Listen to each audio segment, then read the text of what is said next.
ছোটবেলা থেকেই মা বাবাদের সন্তানকে দিয়ে একটা আশা থাকে, সে সুন্দর করে পড়াশোনা করবে আর সে স্কুলে যাবে আর ভালো একটা র্যাঙ্ক করবে।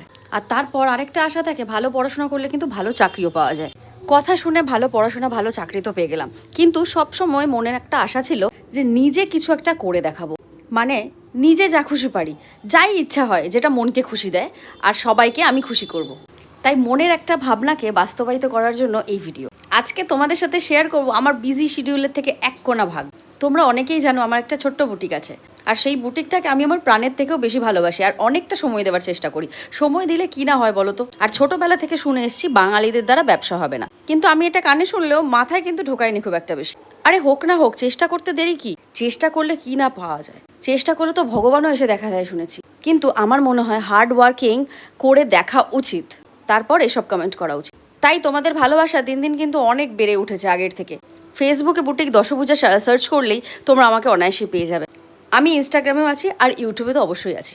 তবে তোমাদের ভালোবাসা সাপোর্ট কিন্তু অনেক বছর ধরেই পাচ্ছি, কারণ এই বুটিকটা আমার 2019 থেকে। আর যে কোনো মানুষকে সময় দিলে কিন্তু আরও বেশি সুন্দর হয়ে ওঠে, তাই না? সেটা ব্যবসা হোক বা মানুষ। তাই আমি সকালবেলা উঠে আমার ডেসপ্যাচের একটা রুটিন মাফিক কাজ নিয়ে বসে পড়েছি, আর সেইটুকুই তোমাদের সাথে শেয়ার করলাম।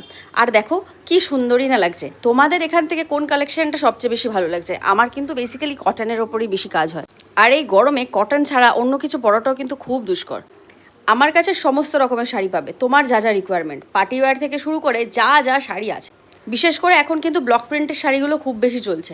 এখানে দেখো খুব সুন্দরভাবে নিয়ে বসে তো গেছি, কিন্তু যা গরম কলকাতায়, আর কিছু ভালোই লাগছে না। আর আমরা কিন্তু অল ওভার ইন্ডিয়া কিন্তু ডেলিভারি করি। আর যে বিশাল বিশাল উঁচু উঁচু পার্সেলগুলো তোমরা দেখলে, ওটা কিন্তু একটা শাড়ি নেই, ওখানে 2-3 রকমের শাড়ি রয়েছে। আসলে যে দিদিরা অনেক দূরে থাকে, যেমন পুনে, মহারাষ্ট্র, পশ্চিম মেদিনীপুর, পূর্ব মেদিনীপুর, আরও দূরে, তারা ওই একটা শিপিং দিয়ে একটা শাড়ি নিতে একদম কিন্তু ভালোবাসে না। কারণ অল্প শিপিংয়ে যদি 3-4টে শাড়ি চলে যায় তাহলে কেমন হয়। তাই জন্য ওরা এখন 3-4টে শাড়ি সিলেক্ট করে বলে যে একসাথে হবে, তারপর তুমি পাঠিও। কিন্তু তাই জন্য ওইগুলো একটু বিরাট বিরাট হয়ে গেছে দেখতে।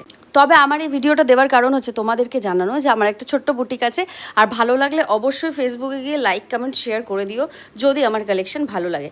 অবশ্য এখানে কিন্তু আমার কালেকশনের এক ভাগও নেই, ওখানটাতে গেলে তোমরা দেখতে পাবে সব কিছু। ভিডিওটা কিন্তু ছেলেদেরও জন্য, বউ মেয়ে বা সবাইকে কিন্তু সাজেস্ট করি। দেখা হচ্ছে নেক্সট ব্লগ।